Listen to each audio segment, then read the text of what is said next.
আচ্ছা, কখনো কি এমন হয়েছে একটা দরজা আপনার সামনে ছিল, কিন্তু আপনি কোনোদিন সেটাকে খোলার সাহস করেননি?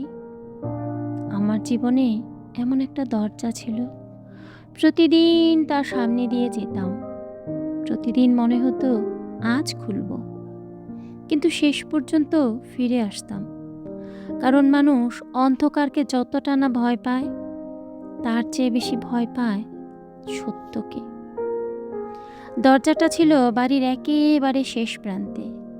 পুরনো কাঠের, রং উঠে গেছে, লোহার কড়ায় মরিচা পড়েছে। মনে হতো বহু বছর ধরে কেউ ওটাকে ছুঁয়েও দেখেনি। ছোটবেলায় অনেকবার জানতে চেয়েছিলাম ওই ঘরটা কেন বন্ধ থাকে সব সময়, কিন্তু কোনো উত্তর দিত না কেউ। শুধু বলতো, ওই ঘরে যেও না।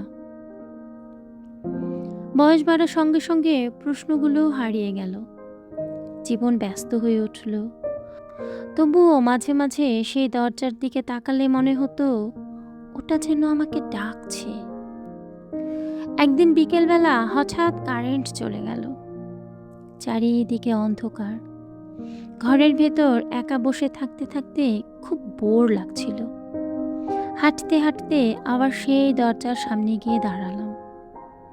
আজ কেন জানি বুকের ভেতর ভয় কাজ করছিল না, বরং মনে হচ্ছিল আজ না খুললে হয়তো আর কোনোদিনই খোলা হবে না এই দরজাটা। ধীরে ধীরে হাত বাড়ালাম। কড়াটা ছুঁতেই ঠান্ডা একটা অনুভূতি পুরো শরীরে ছড়িয়ে পড়ল। একটু চাপ দিতেই দরজাটা কর কর শব্দে খুলে গেল। ভেতরে এক অদ্ভুত গন্ধ, পুরনো কাঠ, ধুলো আর সময়ের গন্ধ। জানালাগুলোও বন্ধ। সূর্যের আলো ঢুকতে পারেনি বহু বছর। আমি মোবাইলের আলো জ্বালিয়ে চারিদিকে তাকালাম। ঘরটা একেবারে ফাঁকা নয়। এক কোণে একটা দোলনা চেয়ার, তার উপর ধুলোর মোটা আস্তরণ। পাশে একটা টেবিল, টেবিলের উপর পুরনো একটা ঘড়ি। আশ্চর্যের বিষয় হলো, এত বছর পরও ঘড়ির কাঁটা ঠিক 3টা 17 থেমে আছে। কেন এই সময়েই থেমে গেল? এই প্রশ্নটা মাথায় ঘুরতেই টেবিলের ড্রয়ার খুললাম। ভেতরে ছিল একটা ছোট্ট চাবি আর একটা ভাঁজ করা কাগজ।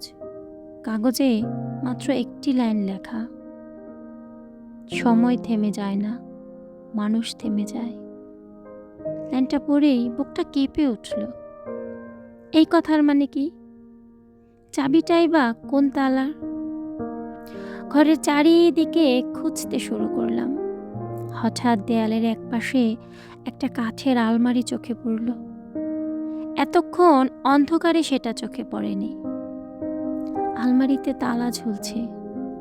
মনে হলো তাহলে এই চাবিটা নিশ্চয়ই এখানকারই। চাবিটা তালায় ঢুকিয়ে ধীরে ধীরে ঘোরালাম। একটা টিক শব্দ করে তালাটা খুলে গেল। আলমারির দরজা খুলতে উপর থেকে একটা পুরনো ডায়েরি মাটিতে পড়ে গেল। ডায়েরির প্রথম পাতায় বড় বড় অক্ষরে লেখা, তুমি যদি এই ডায়েরি পড়ো তাহলে জেনে রেখো, তুমি আমার অসমাপ্ত গল্পের শেষ মানুষ। সেই মুহূর্তে বাইরে প্রচণ্ড বজ্রপাত শুরু হলো। ঘরের ভেতর আলো ঝলসে উঠল। আর ঠিক তখনই মনে হলো আমার পেছনে যেন কেউ খুব ধীরে ধীরে ফিস ফিস করে বলছে, এত দেরি করলে কেন? পেছনে তাকালাম, কিন্তু ঘরের ভেতরে তো কেউ নেই। শুধু খোলা দরজাটা বাতাসে আস্তে আস্তে দুলছে। নিজেকে বোঝালাম হয়তো সবটাই মনের ভুল, কিন্তু বুকের ভেতর ধুকপুকানি কিছুতেই থামছিল না। মাটিতে পড়ে থাকা ডায়েরিটা তুলে নিলাম। ধুলোর আস্তরণ হাত দিয়ে মুছে প্রথম পাতা খুললাম। সেখানে লেখা ছিল, তুমি যদি এখানে এসে থাকো তাহলে তুমি নিশ্চয় সত্য জানতে চাও, কিন্তু একটা কথা মনে রেখো, সব সত্য মানুষকে শান্তি দেয় না। কিছু সত্য সারা জীবনের জন্য মানুষের ঘুম কেড়ে নেয়। অজান্তেই একটা দীর্ঘশ্বাস বেরিয়ে এলো। পাতা উল্টালাম, সেখানে লেখা, এই ঘরটা কোনো দিন বন্ধ ছিল না, বন্ধ ছিল মানুষের সাহস। যেদিন এই ঘরের ঘড়ি থেমে যায়, সেদিন শুধু সময় নয়, একটি পরিবারের হাসিও থেমে গেল। ডায়েরির প্রতিটি শব্দ যেন খুব যত্ন করে লেখা। মনে হচ্ছিল লেখার মানুষটি জানতেন একদিন না একদিন ঠিক কেউ এটা পড়বে। আবারও পড়তে লাগলাম। তুমি হয়তো ভাবছো এই ঘর এত বছর কেন বন্ধ ছিল, কারণ মানুষ সত্যকে লুকিয়ে রাখতে খুব ভালোবাসে। দেয়ালের রং বদলে যায়, আসবাবপত্র পুরনো হয়ে যায়, কিন্তু লুকিয়ে রাখা সত্য কখনো পুরনো হয় না। আর ঠিক তখনই একটা ঠান্ডা বাতাস ঘরের ভেতর ঢুকে ডায়েরির কয়েকটা পাতা নিজে থেকে উল্টে দিল। একটা পাতায় গিয়ে থেমে গেল। সেখানে মাত্র একটি বাক্য লেখা, জানালার দিকে তাকাও। অবাক হয়ে জানালার কাছে গেলাম। জানালার নিচে ধুলো জমে আছে। হাত দিয়ে ধুলো সরাতেই কাঠের মেঝেতে একটা ছোট্ট ফাঁকা দেখা গেল। ফাঁকাটা খুলতেই ভেতর থেকে বেরিয়ে এলো একটা সাদা কাগজে মোড়ানো ছোট্ট বাক্স। বাক্সটা হাতে নিয়ে খুললাম। ভেতরে একটা ভাঙা হাত ঘড়ি আর একটা শুকিয়ে যাওয়া সাদা ফুল। হাত ঘড়িটার কাঁটাও থেমে আছে। 3:17। একই টাইম। ঘরের দেয়ালে ঝোলানো ঘড়ির মতোই। এটা কি শুধুই কাকতালীয়, নাকি এই সময়টার সঙ্গে কোনো বড় ঘটনা জড়িয়ে আছে? বাক্সের ভেতর একটা ছোট্ট কাগজও ছিল। তাতে লেখা, যদি জানতে চাও কেন সময় থেমে গেছে, তাহলে আগামী পাতাটা পড়ো। কিন্তু পড়ার পর আর আগের মতো থাকতে পারবে না। আমার হাত কাঁপছিল, তবুও ডায়েরির পরের পাতাটা পড়ার সাহস করলাম। পাতাটা খুললাম। সেখানে লেখা, সেদিন বিকেল ঠিক 3:17 একটা সিদ্ধান্ত নেওয়া হয়েছিল। সেই সিদ্ধান্তে কারো মৃত্যু হয়নি, কিন্তু কয়েকটা জীবন একসঙ্গে ভেঙে গিয়েছিল। সবাই ঘটনাটা ভুলে যেতে চেয়েছিল, তাই এই ঘরটা বন্ধ করে দেয়া হয়। ঘড়িগুলো আর ঠিক করা হয়নি, কারণ মানুষ চেয়েছিল সময়টা যেন সেদিনই থেমে থাকে। ডায়েরিটা বন্ধ করে কিছুক্ষণ চুপ করে বসে রইলাম। মনে হচ্ছিল আমি যতটা ভেবেছিলাম এই গল্প তার চেয়েও বড়। আর সবচেয়ে ভয়ঙ্কর সত্যটা এখনো সবার সামনে আসেনি। ডায়েরির শেষ পাতার কোণে একটা তীর চিহ্ন আঁকা। সেখানে লেখা, বাড়ির পেছনে শুকিয়ে যাওয়া কুয়োটার কাছে যাও। আমার শেষ কথাগুলো সেখানে অপেক্ষা করছে। সেই মুহূর্তে বাইরে আবার বজ্রপাত হলো, আর আমার মনে শুধু একটাই প্রশ্ন ঘুরতে লাগলো, কুয়োটার পাশে এমন কি আছে যা এত বছর ধরে সবাই লুকিয়ে রেখেছে? সেদিন রাতে আর যাওয়া সম্ভব হলো না। ডায়েরিটা বুকে চেপে বসে রইলাম। মনে হচ্ছিল যতই সামনে এগোচ্ছি, ততই এমন একটা সত্যের কাছে এসে পৌঁছে যাচ্ছি, সেখান থেকে আর ফিরে আসা সম্ভব নয়। পরদিন সূর্য ওঠার আগেই আমি বাড়ির পেছনের পথে হাঁটা শুরু করলাম। শিশির ভেজা ঘাস, চারিদিকে অদ্ভুত নীরবতা। অনেক দূরে একটা পুরনো কুয়ো। কুয়োটার চারপাশে আগাছায় ভরপুর। মনে হচ্ছিল বহু বছর ধরে কেউ এখানে আসেনি। কুয়োর পাশে দাঁড়াতে চোখে পড়ল একটা পাথর, অন্য পাথরগুলোর থেকে একটু আলাদা। ডায়েরির কথা মনে পড়তে পাথরটা সরানোর চেষ্টা করলাম। অনেক কষ্ট হলো সরাতে, তবে অবশেষে পারলাম। পাথরটার নিচে একটা ছোট্ট লোহার বাক্স। বাক্সটার তালা আগেই ভাঙা ছিল। ঢাকনা খুলতেই ভেতরে পেলাম কয়েকটা পুরনো কাগজ, একটা শুকিয়ে যাওয়া গোলাপ আর একটা ছোট্ট আয়না। আয়নাটার পেছনে লেখা ছিল, নিজের মুখ দেখার আগে নিজের মনটা দেখো। অবাক হয়ে কাগজগুলো খুললাম। প্রথম পাতায় লেখা, মানুষ সবচেয়ে বেশি কষ্ট পায় তখন যখন সে সত্যটা জানার আগেই বিচার করে ফেলে। আমাদের সঙ্গেও ঠিক এটাই হয়েছিল। একটা মিথ্যে কথা, একটা ভুল সিদ্ধান্ত, আর তারপর সারা জীবনের নীরবতা। পরের পাতায় লেখা ছিল, যে ঘরটা তুমি খুলেছ সেটা কখনো অভিশপ্ত ছিল না। অভিশপ্ত ছিল আমাদের অহংকার। আমরা কেউ একবারও বসে সত্যিটা জানতে চাইনি, শুধু নিজের কষ্টটাকেই বড় মনে করেছি। এই কথাগুলোর মানে হলো, এটা শুধু একটা পরিবারের গল্প নয়, এটা হাজার হাজার মানুষের গল্প, যেখানে সম্পর্ক ভাঙে রাগে নয়, ভাঙে না বলা কথায়। ঠিক তখনই কাগজের ভাঁজ থেকে একটা ছোট্ট চাবি পড়ে গেল। চাবিটার সঙ্গে বাঁধা ছিল একটা কাগজ। সেখানে লেখা, শেষ দরজাটা খুললেই সব উত্তর পাবে। আমি অবাক হয়ে চারদিকে তাকালাম। এখানে তো কোনো দরজা নেই, তাহলে কোন দরজার কথা লেখা?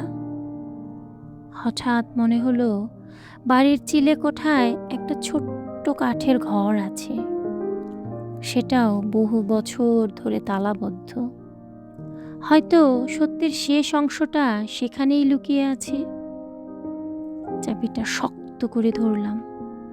মনে হচ্ছিল এতদিন ধরে আমি শুধু স্মৃতি খুঁজছিলাম, এবার হয়তো খুঁজে পাবো সেই উত্তর, যেটার জন্য এতগুলো বছর নীরবতায় অপেক্ষা করে আছি। আমি ধীরে ধীরে বাড়ির দিকে হাঁটতে শুরু করলাম। আর ঠিক তখনই দূরে কোথাও পুরনো একটা ঘড়ির ঘন্টা বেজে উঠল। একবার, দুবার, তিনবার, কিন্তু আশেপাশে কোনো ঘড়ি দেখলাম না। তবে সেই শব্দটা আমি স্পষ্ট শুনেছিলাম। মনে হচ্ছিল সময় যেন আবার চলতে শুরু করেছে। কিন্তু কেন? সেই উত্তর লুকিয়ে আছে চিলেকোঠার শেষ দরজার ওপাশে। সেদিন সন্ধ্যা নামার আগেই আমি চিলেকোঠার সিঁড়ির সামনে দাঁড়ালাম। বাড়ির এই অংশ বহু বছর ধরে কেউ ব্যবহার করেনি। প্রতিটা ধাপে ধুলো জমে আছে। মনে হচ্ছিল সিঁড়িগুলো কারো অপেক্ষায় ছিল এত বছর। ধীরে ধীরে উপরে উঠতে লাগলাম। প্রতিটা পায়ের শব্দ নিস্তব্ধতার মধ্যে আরো স্পষ্ট শোনা যাচ্ছিল। চিলেকোঠার দরজাটার সামনে এসে থেমে গেলাম। দরজাটা আগের সব দরজার চেয়েও পুরাতন। তালায় মরিচা, কাঠে অসংখ্য ফাটল। হাতে থাকা ছোট্ট চাবিটা তালার মধ্যে ঢুকিয়ে আস্তে করে ঘোরালাম। টিক করে শব্দ হয়ে তালাটা খুলে গেল। দরজাটা ঠেলে ভেতরে ঢুকতেই ধুলোর গন্ধে চারপাশ ভরে গেল। ছোট্ট একটা ঘর, এক কোণে পুরনো কাঠের একটি টেবিল, তার উপর একটা সুন্দর কাঠের লণ্ঠন, পাশে কাপড়ে ঢাকা কিছু একটা। ধীরে ধীরে কাগজটা সরাতে দেখা গেল একটি পুরনো টাইপরাইটার, আর ভেতরে এখনো একটি কাগজ আটকে আছে।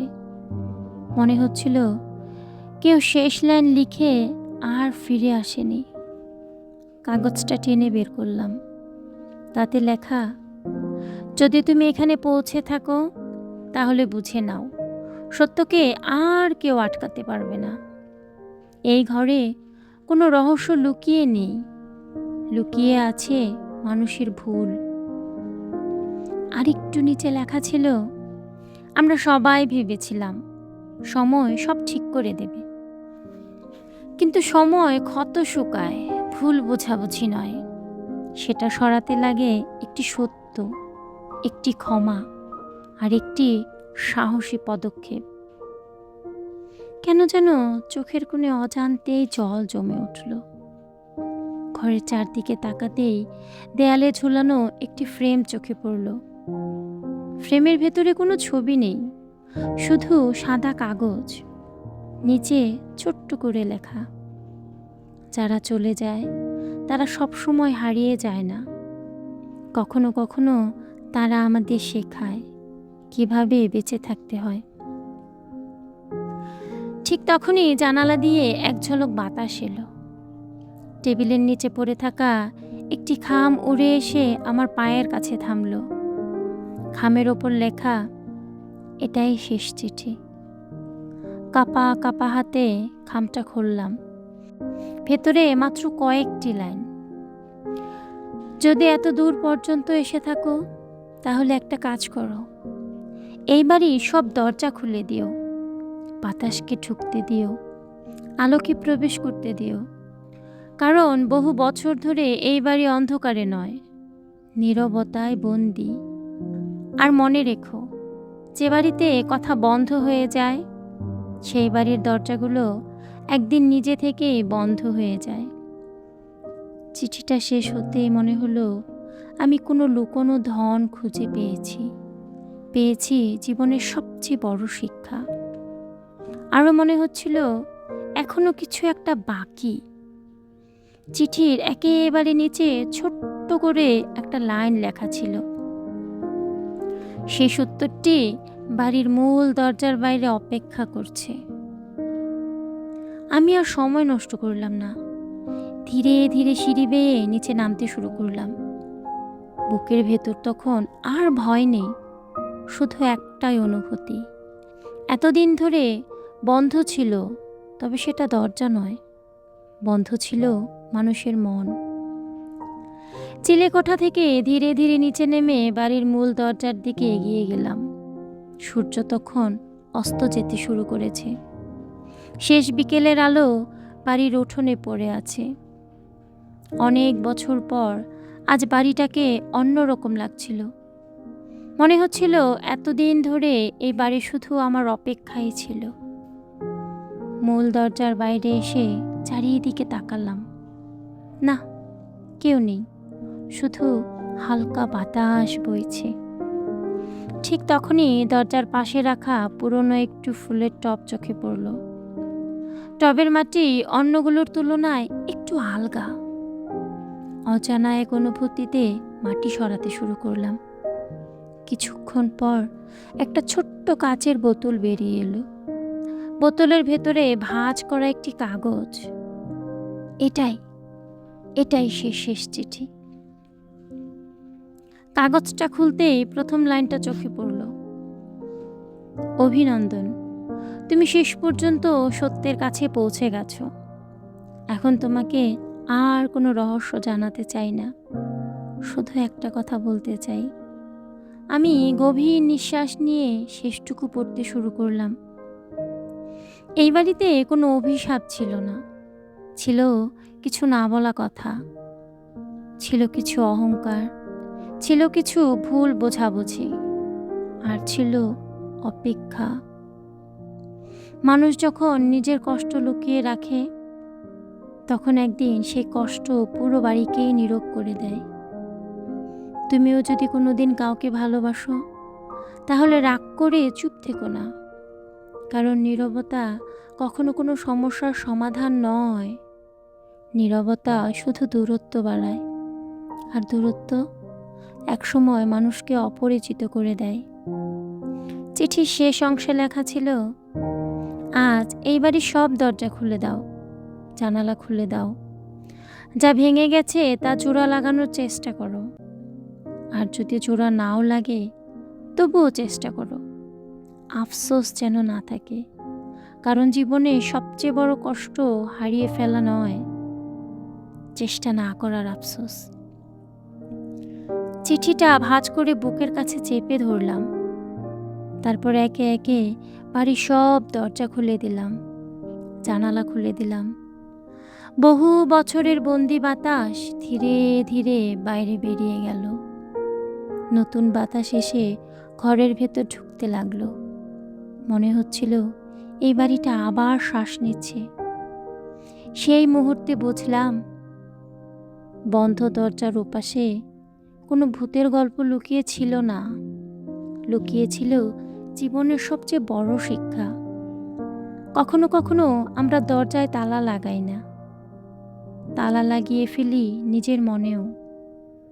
তারপর বছরের পর বছর অপেক্ষা করি কেউ এসে সেই তালা খুলে দেবে। কিন্তু সত্যিটা হলো, সবচেয়ে কঠিন দরজাটা বাইরে নয়, সেটা আমাদের ভেতরে। যেদিন মানুষ নিজের মনের দরজাটা খুলতে শেখে, সেদিন থেকেই তার জীবনের অন্ধকার শেষ হতে শুরু করে। তাই আজ যদি আপনার জীবনে কোনো বন্ধ দরজা থেকে থাকে, তাহলে আর দেরি করবেন না, একবার সাহস করে খুলে ফেলুন।